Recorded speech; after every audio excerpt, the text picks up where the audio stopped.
Hello, my friends, and welcome back to another episode of Bearski Method. Well, a couple of updates real quick.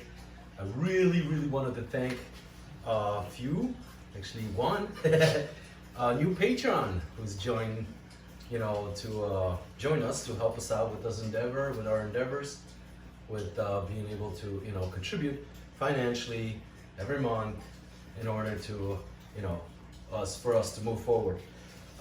Zulu just ate, he wants to go outside, so I'm gonna have to take him out. But before I forget, I thought I'd mention it, and once more, thank you so much for supporting this, this idea, this more than just an idea, this ideology, so to speak, which is, keeping or providing the best, care that one can provide for our animal companions. Whether they're carnivorous or not, you have to find out what is the best way to basically assure that.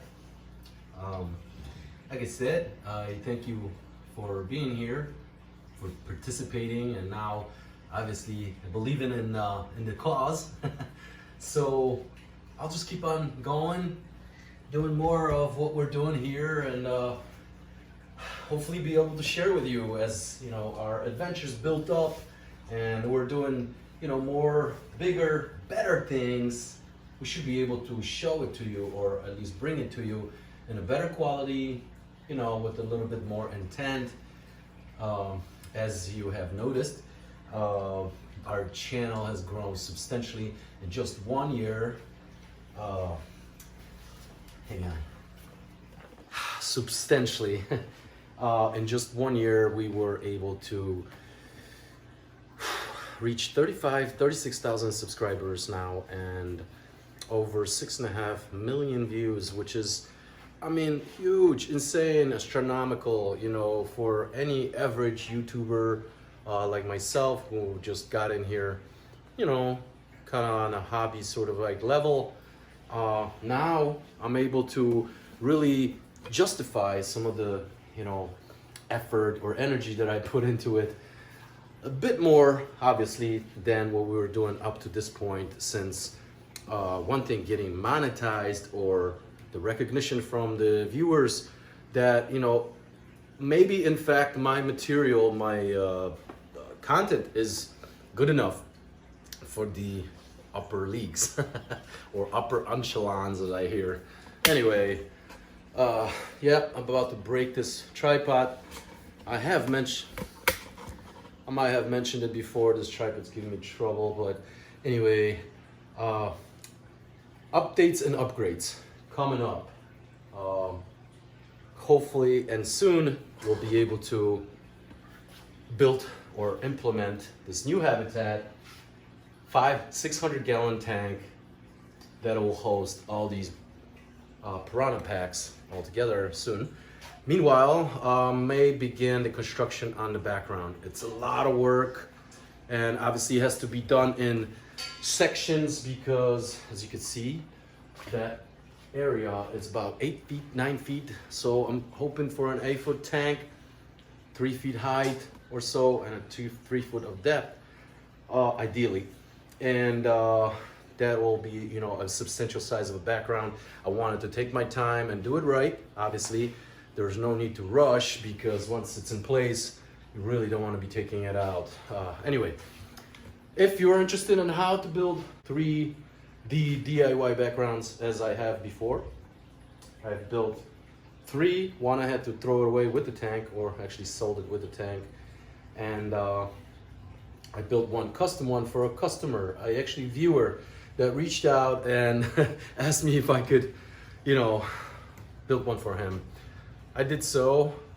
There was actually a gentleman that I was working on rescuing his piranhas, but it didn't really work out. Nevertheless, we still were able to, get some cool, sort of friendly, advice exchange. Not to mention, he did pick up that 3D custom background. So I have hi ZZ, I definitely have some what do they call it, experience in building some. And I tell you, easy, inexpensive, not to mention most unique look that you could ever come up with, because there'll simply be none other like it since you made it yourself, right? I know they have awesome backgrounds now, aqua decor, whatever, you know, some other ones they're making insane looking backgrounds. Obviously, you know, they have the tools and everything else to fabricate these guys things and make it look as real as they get. But however, I've heard some really disturbing sort of like feedback on some of the backgrounds leaking paint or whatever, some sort of plastic into the water, causing it to be constantly, you know, kind of hazy, or even death to some of the fish. So I guess do your research, or just make your own, use the proper steps and materials, and believe me, it is super easy. Anyway, that is kind of my update for today. I know you guys are expecting some carnage as usual. I may throw in some you know, clips of piranha feeding on shrimp and whatnot, but there is one thing that I wanted to talk about, is these guys, the juveniles, exhibiting really strange behavior lately. Feedings have been, let's just say, out of the ordinarily chaotic, skittish, and I don't know, I think it's time for them to get a little boost in confidence by joining the larger, well-behaved, well-acclimated adults, and perhaps, you know, pick up some of the morale, some of the confidence that they're so lacking now. I don't know exactly what would be the reason. You'll see in a minute. I'll show you the shrimp feeding, which is probably one of the least exciting ones, but it was even worse than that. I mean, unexpectedly, they sort of abandoned the shrimp and it just lay there until I had to fish one out. Anyway, so without you know, spoiling too much of everything, I really appreciate you coming by. For those of you that are new here, my name is Marek. Everyone calls me Bear or Bearski. This is my cave. Those are my adventures. My channel is all about the most natural approach and basically the proper care for your animal companions, regardless of what they might be. And if you choose so to keep some of the carnivorous, more difficult ones, your job will only complicate. So anyway, thank you again, and till next time, my friends.